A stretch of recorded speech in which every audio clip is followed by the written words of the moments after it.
AI is just giving us an opportunity to get to that backlog faster. And so if you think about it as a business, if you're getting to that backlog faster than your competitors, what a big strategic advantage that's going to give to you. I think a lot of it is about that fear of being replaced with the tools or not knowing how to be curious enough to try different ways to experiment with it, practicing prompts.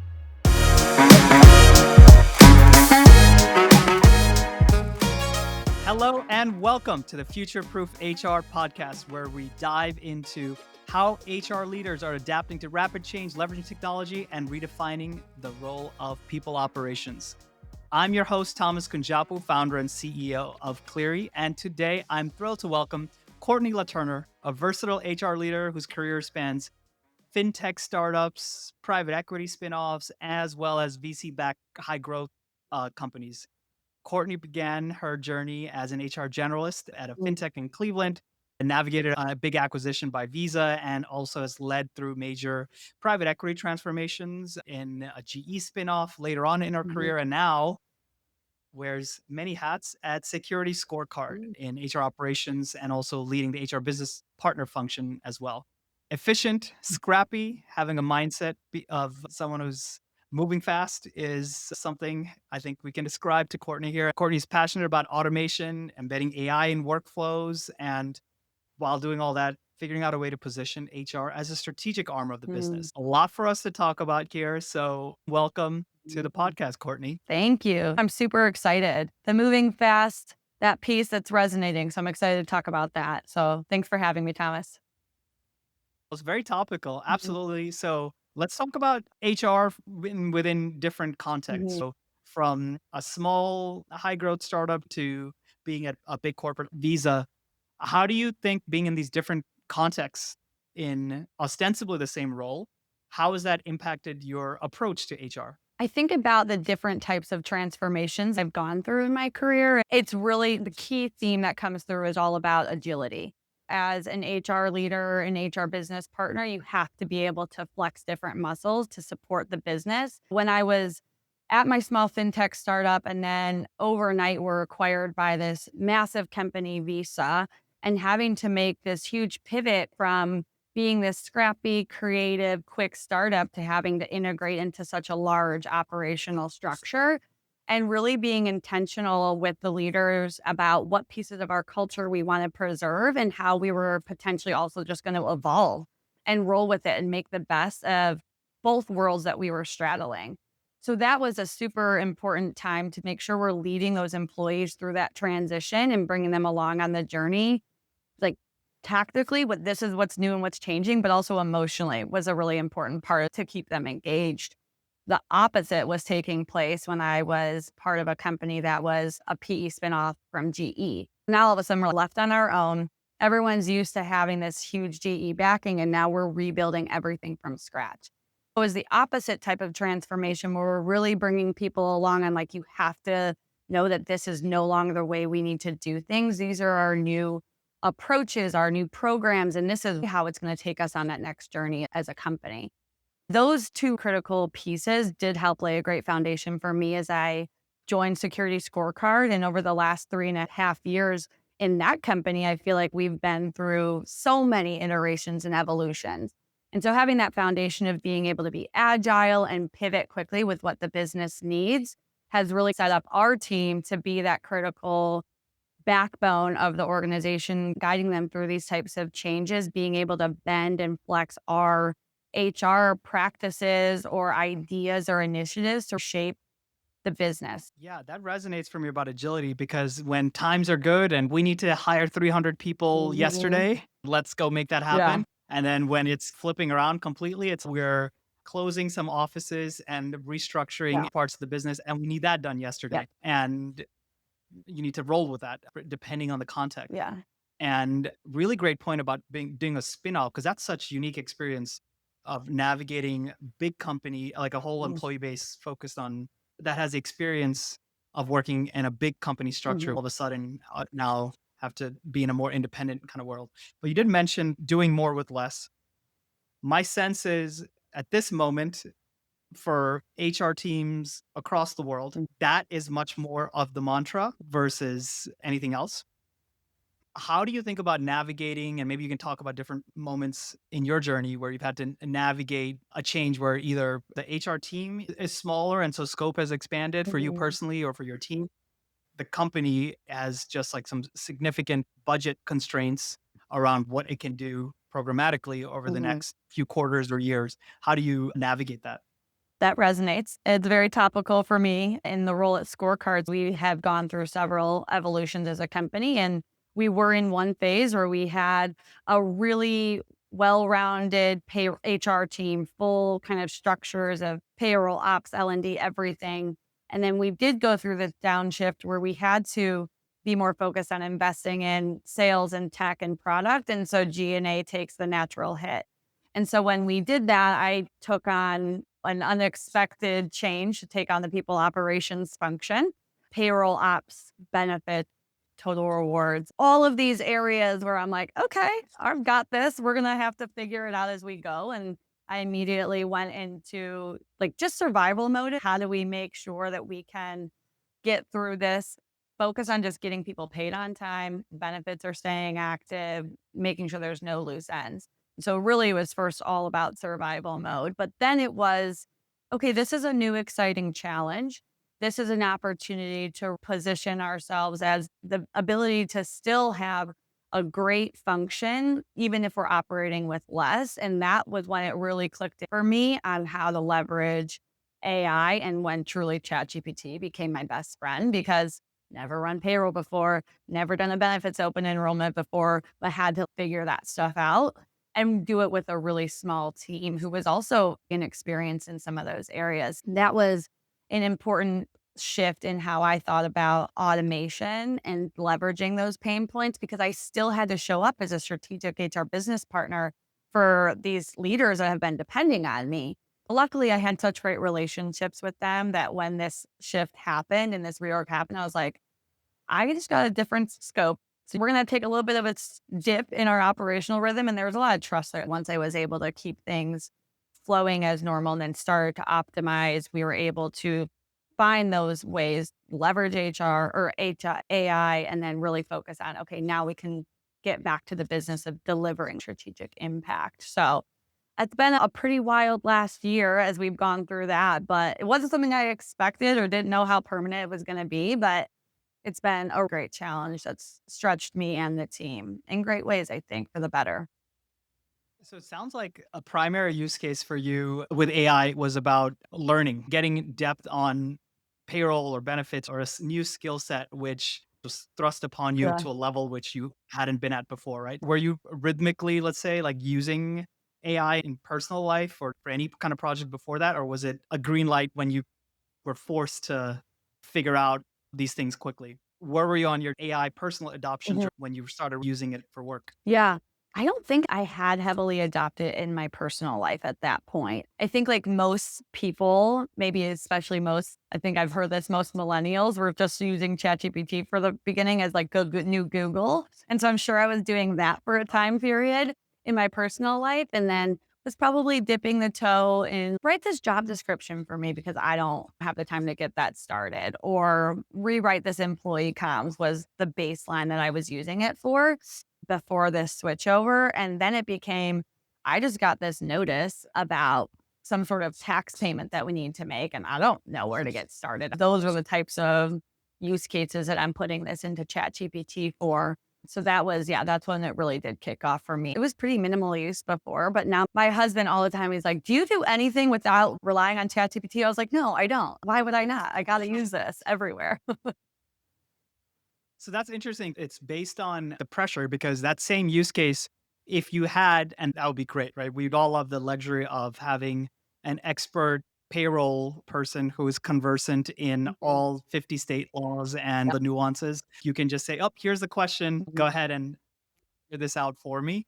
But for smaller HR teams, like these rich specializations, right? That's what you end up like losing Yep. first, right? Or you don't have that yet, even if you just think about growth stage, Yep. right? You don't have that. I guess there are more options beyond having that expertise in house or working with deeply knowledge consultants. Yeah, absolutely. And I think for me, I'm always someone who's gotten my hands involved in things outside of my lane or scope, for lack of a better word, just because that's been my nature. I like to see a problem from end to end because I feel like I can better solve my business challenges. And so I think my leadership around me, when they're thinking through if we could even go this route, was like, okay, she's pretty well involved in the systems already and pretty well and close enough that let's just experiment with this and see if it works. And so that's what kind of ended up happening.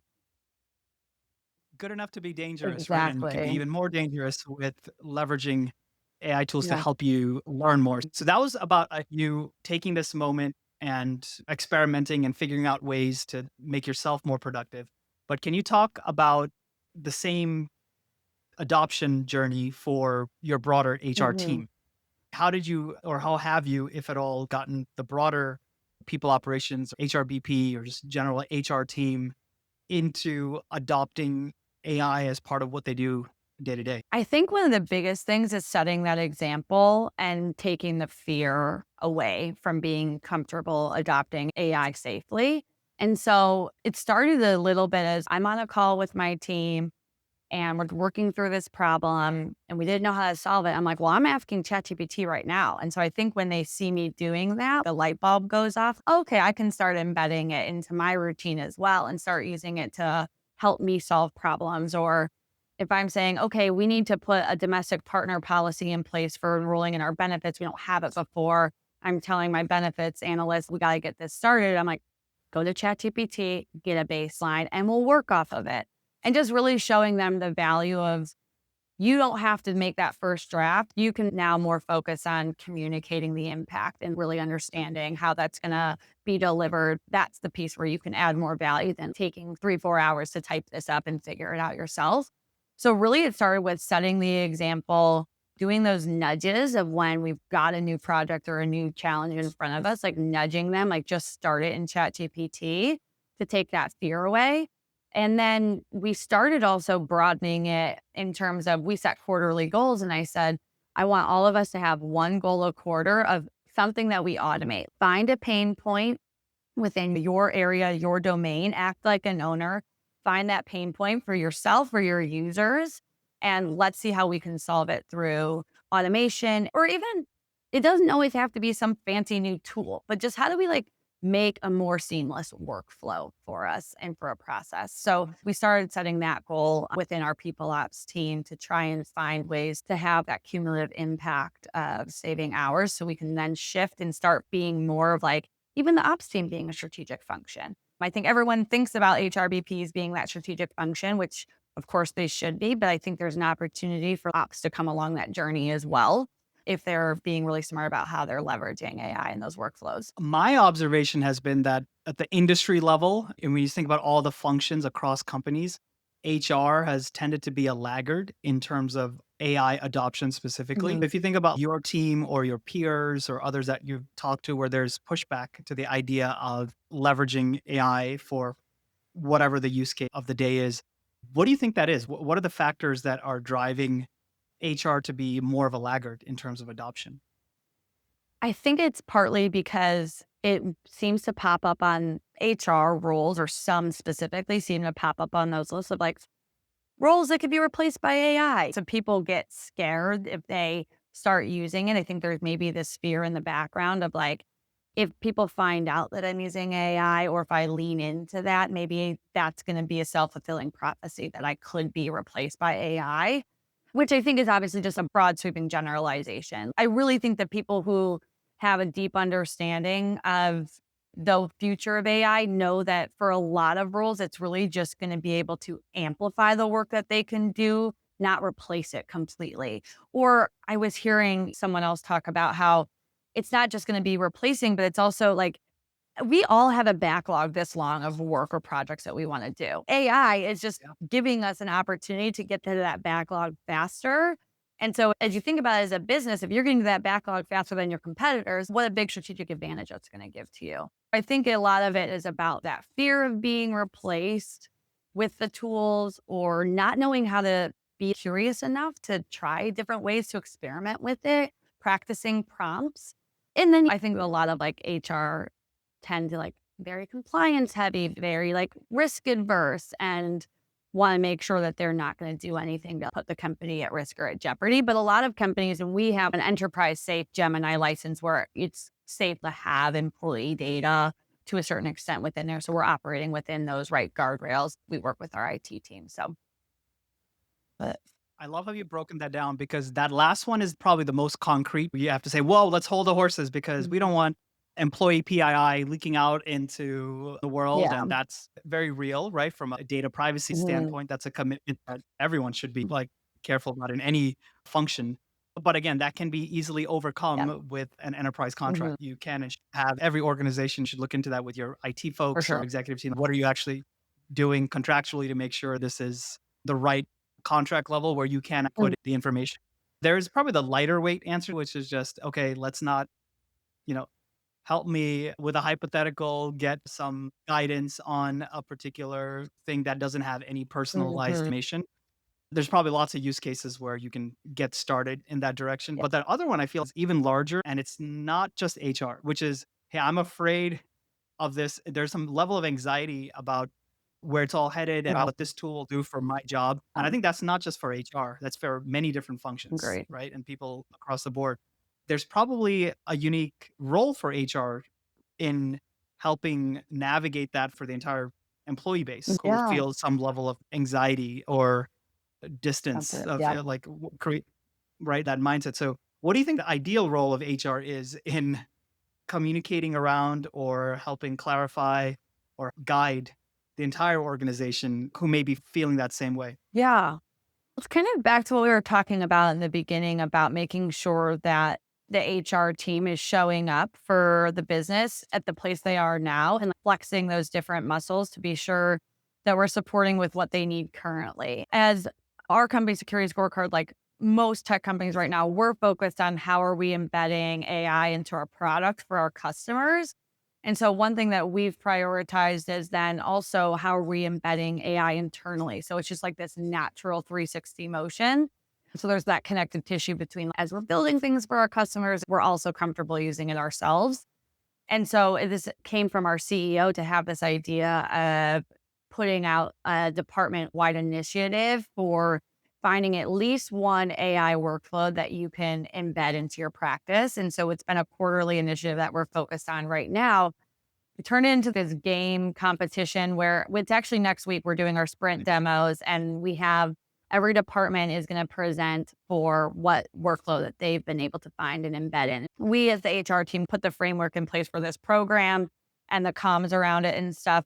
And we created this Slack channel. We've been calling it the AI IRL, AI in real life challenge, which is just catchy and fun to say. So people have enjoyed it. And it's been so cool to watch the Slack channel go off on this idea or this pain point that a lot of people have had for a very long time and how they're finding ways to solve it. One of our pain points that we've had for a long time as a business is the RFP process and how it just gets passed around and who owns this. And I'm sure there's plenty of people who can relate to it. It touches so many groups, and you're like, no, I don't want this to come my way. Like, how am I answering these questions again? That's one of the ones getting presented next week from one of our departments to solve that workflow. I know everyone's extremely excited about that one. So that's how we were pushing the adoption internally and then setting up some of those frameworks and messaging. We've had office hours talking about the safe way to use it, partnering with IT to make sure that they can use the company approved tools, that they know how to put a request in if they want to get a different tool in place. And then really having that message of back to kind of what I said about setting that example and showing how positively it can be received to take away some of that level of anxiety and talk about how if you do go in this direction, look at all of this it's going to free up for you to be able to do. That's amazing because you're implicitly communicating all of that, right? Mhm. You're not talking about, hey, AI is going to take your job. It won't. Here's why. Instead, you're proactively leveraging it. And it is clearly a strategic competitive advantage for any Mhm. company that has an employee base actively experimenting Yeah, and getting upskilled and reskilled in this direction, which is also what you're doing with such an initiative. 100%. Yeah, definitely. So let me ask you about then, like, kind of going back to you, and if you're giving just recommendations on a very practical level for HR practitioners out Mhm. there listening, what are some easy wins that people should consider leveraging AI in their workflows for in HR? Yeah. I would say I'll touch on my two favorite ones and the ones that have made the most difference for me. One might be obvious and one maybe not so much. Excel formulas, like any HR practitioner, whether or not you're an HRBP or on the ops side, you need to have a certain level of knowledge of how to use Excel, Google Sheets, whatever your tool of choice is, because you should be able to get into the data, the retention data, the revenue per employee. You need to be able to use that extensively. And so having a good way to leverage AI to how do I write this formula, especially in the role that I've been serving now with comp analysis and payroll. Like, of course, I'm in Excel spreadsheets way more than I ever thought I would be, building way more complex sheets where I send it over to my finance team and they're like, did you build this? I was like, yeah, thanks, ChatGPT. I did build this. So definitely Excel formulas has been a huge one for me, just writing in what I want and trying to accomplish and being explicit with it. And they write the exact formula. And that's like a very safe one. You're not revealing any sort of data with Excel formulas. I love that one. The other one that I have found, and I think I heard this, someone mentioned this, is using Gemini, ChatGPT, whatever your approved tool is, to help frame a difficult message you're trying to deliver. So if I'm going to be getting on a call where I know I have to deliver some tough feedback to one of my leaders that I'm supporting, I can frame out that situation. You obviously don't share names or any revealing information, but if you frame it out for ChatGPT and ask them how to deliver it in a way that will like de-escalate, be able to set the positive tone, it has written me some pretty powerful talking points. I'm sure you know how prepared I am. You saw my notes for this call. So I like to be prepared going into meeting. And so that has been a huge one for me as well. Like, how do I take this difficult message and reshape it so I can de-escalate and put it on a path to a productive, solutions-focused conversation? So that's been another huge one as well. I love that one. I love those two examples because, at least on one axis, they're complete polar Mhm. opposites. One use case is all about getting you smarter at using a tool. It's helping you get better at Excel Yep. faster and to get to an outcome. On the other hand, the other use case, it's completely EQ related advice, Mhm. trying to help you actually have a real human conversation, Yep. which is completely polar opposite type of outcomes if you think about it, or at least from that one axis, and yet you're able to find value. One thing that's common with both of them, though, is that you're still the final word, right? It's a step along the way. Mhm. And you're saying, okay, do the dollars per employee make sense now that I see the outcome here? Or am I really going to say this? Does this sound to this manager? Does this sound right coming out in my voice? But it's those in between steps. It's just getting you more efficient Mm. in getting there. Thank you for those Yeah. examples. How did you stumble upon those use cases?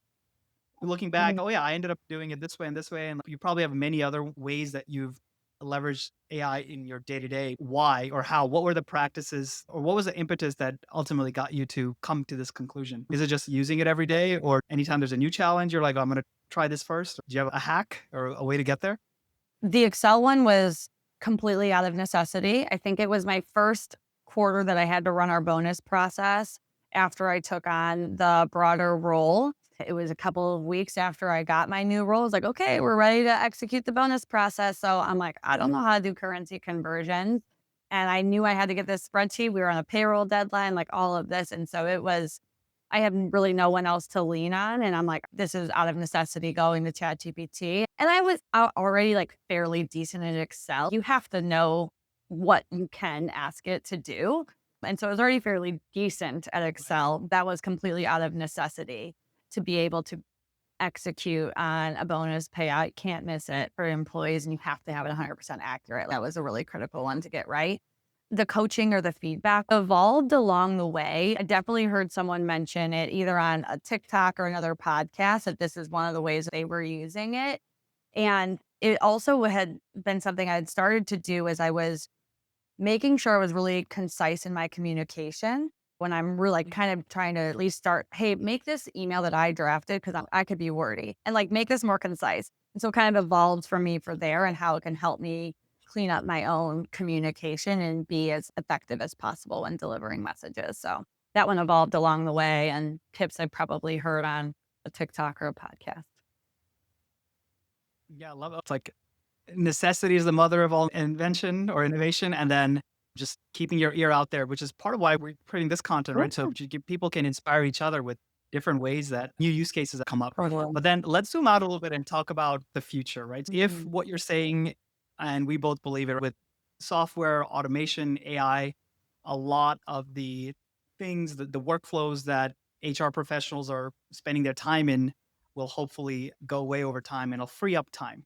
So then the question is, what is the future role for an HR professional that is excellent and adding value and extremely resourceful and helpful? What does that look like? Yeah. Oh, that's a great question. And I wish I had that's like perfect answer and had all of those answers because I think it's what everyone is wondering about and trying to predict what's going to happen. I think it's part of the reason why some people are hesitating to really take full advantage of what these AI tools can offer. But I think it's an important reason why we all just jump on the boat. We're all going to swim in the same direction together and see what comes out of it. But when I think about the end result and what we can focus on, is those things that right now, I'm sure like many other people don't have time to do, that they want to get super deep on. And whether or not that's having a great way to have clean, accountable performance management, being able to drive efficiency in how you're thinking about talent development and making sure that you always are having the right type of talent in the right roles to deliver the results that the business needs. That's a super important one that we don't get right a lot of the time. And I think a lot of it is just because we're used to doing the same old performance review process, or B, no one has the time to dig into the most effective way to do this for your unique business because it's not something that we can just repeat what someone else is doing at another company. You could take pieces, parts, but you really have to develop something unique that fits your culture and your environment and evolve it as you go. But that's not things that we always have time for. So we end up just doing what we did last year. When I really think about it, it's what are those strategic impacts that we could make that we end up putting on the back burner. I keep a running note on my computer of the list of things that I can't get to, but I want to at some point, my own backlog. It's that Right. list that we'll get to tackle. That's what I get excited about. So that list is, to me, there's the P0 or P1, P2, or different ways Mhm. to think, but the critical, we have to do this now. And then there's the, okay, we need to plan for this and do that proactively at some point this month or quarter. And then there's the nice to have, the forever nice to have. That's there, I guess, in terms of how, if anyone's like listening, just thinking about their own personal list, right, how that might evolve. But then if you think about that same thing from a customer standpoint, meaning let's talk about the executive team, right? Either as an HRBP with your counterpart or just the broader executive team as an HR lead. Do you imagine that the demand for things from HR from that customer set to be different? Or is there an unmet need, generally speaking, today that can be better met in the future? I think the either unmet need or the one that could be better is about how we show up as true business advisors with a true understanding of how the business is making money, how we're staying competitive, what's our future strategy, and being as tight and clear on that as possible. Because that's one of the things where I feel like we've come a long way. I know my organization, our HRBP team has come a long way in developing that business acumen, but it's always something that could be continuously improved. And it's probably one of those things that tends to fall by the wayside when you are focused on putting out that fire that's happening over there. I think when, again, going back to what you don't have time for, but so once we are able to offload some of that stuff and start flexing that business hat more, our leaders will naturally come to rely on us more. I always think about being that first call for your leader when there is an ongoing business challenge. That's not just like I'm having this employee relations crisis, but I'm really trying to solve this business challenge. And being able to get deeper embedded into the business, the needs, the priorities, the pain points, so you can be that even more strategic partner, it will naturally shift that I'm not just going to HR when I need to execute a promotion or a termination, but like that side by side part of my leadership team that's critical for me to operate effectively. So then, if you were going to take that thinking and offer advice to someone who's just coming out of college and is Mhm. interested in getting into HR, advice would you give them? What should they be doing or thinking about or learning? What is more important in the future? For me, the couple of things are key. Being deeply curious would be my advice for people, being like deeply curious about what the business is doing. Don't Mhm. come into a role in HR and just sit in your HR team and focus on executing performance reviews and engagement surveys. Those are critical things that our leaders need and rely, and they want to be able to have that data. Like we need that data. We have to do those processes, but get outside of that scope and be deeply curious about what's going on outside of the business. It feels a little uncomfortable sometimes. And sometimes leaders will be like, why are you asking that question? Or why do you even need to know this? But if you start flexing that muscle more, you'll get more comfortable doing it. They'll get more comfortable having you involved in that side of the business. So being deeply curious. And I think it's like one of my favorite things that I had that's been deep within like how I operate is a value from my original like fintech that I worked at, which was challenging the status quo. That's always been innate in me. And I think that's helped me be successful. It's just not thinking about, okay, this is like the standard HR best practice that we're going to do. And so we're going to execute on it. But like really challenging is that adding any value to the business to be able to do these initiatives just because that's what we've always done. And so really thinking and pushing outside that comfort zone and see if what you're doing is truly adding business value and how are you able to connect it back to what the business needs. And if you can't find that connection point, then it's probably not a worthwhile activity. So That's deeply great curious, advice. challenge the status quo. Those are my two favorite ones that I'm always doing. So then I think if you're ready, Courtney, are you ready to get into the lightning round? We'll do 30 Yeah. seconds or less Yes. and get your thoughts on some hot topics here. Do it. First of all, is there a piece of career advice that you've ever received that stuck out with you that you would be willing to share with us today?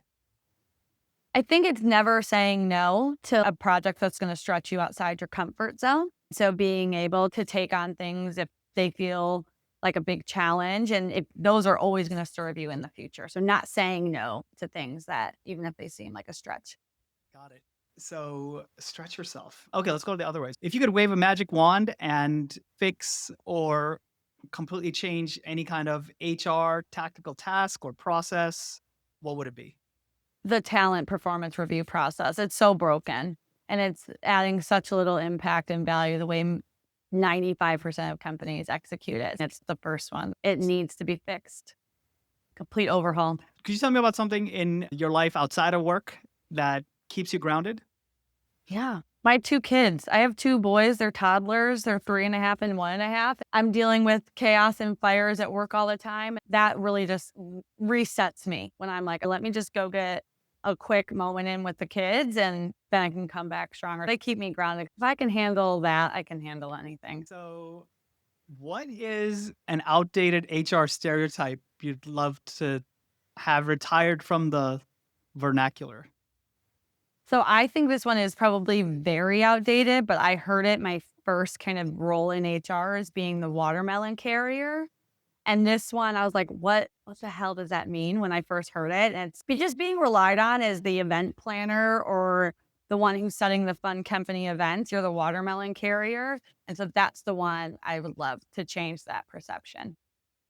Got it. I don't think I've been to enough corporate events with watermelons. Apparently not. That's the old days, like people, the practice where you had your big company picnic at some amusement park. But I feel like it's just like the mindset Yeah, around the watermelon carrier. I hear you. I think you've talked a lot about being efficient and scrappy as a go to strategy for especially being in a smaller HR team where you have to do more with less. What's your go to strategy to keep that mindset? For me, it's being able to be really good at context switching and compartmentalizing. Those are my 2 superpowers. If I can be able to quickly switch context and I just, okay, what I was working on goes back in that little box. And I'm going from a deep analysis that I was doing on this bonus program.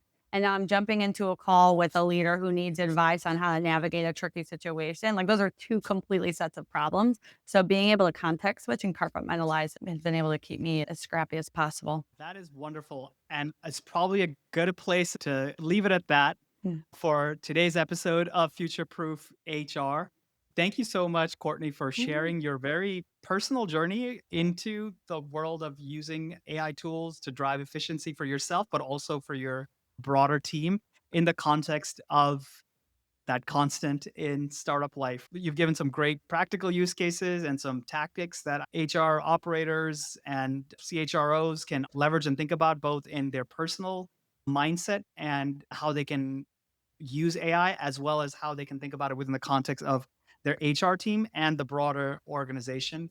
I love the concept of AI in real life. Yeah. Maybe there's moments like that. It's almost hackathons, right? Like in the engineering product culture, but Yeah. it's for the entire company in this Mhm. moment because so many different pieces of what you do can be rewritten. Thank you for providing this blueprint for Yeah. how lean teams can still deliver a big impact. We'll have some of the concepts that Courtney shared in the show notes. Thank you once again, Courtney. And until next time, everyone out there, stay future proof. Bye now. Hey, it's Thomas again. One quick question before you go. Are you and your HR team tired of answering the same employee questions again and again in Slack? If yes, our Cleary AI powered Slack bot is here to help. It takes routine employee requests and answers it automatically while freeing up time for you to take on more important tasks. At the same time, it automatically builds up an HR knowledge base as you go. It's quick to set up, works right in Slack, and you can try it for free. Just head on over to gocleary.com/HR-chatbot to install it. It's again, gocleary.com/HR-chatbot. Thanks again.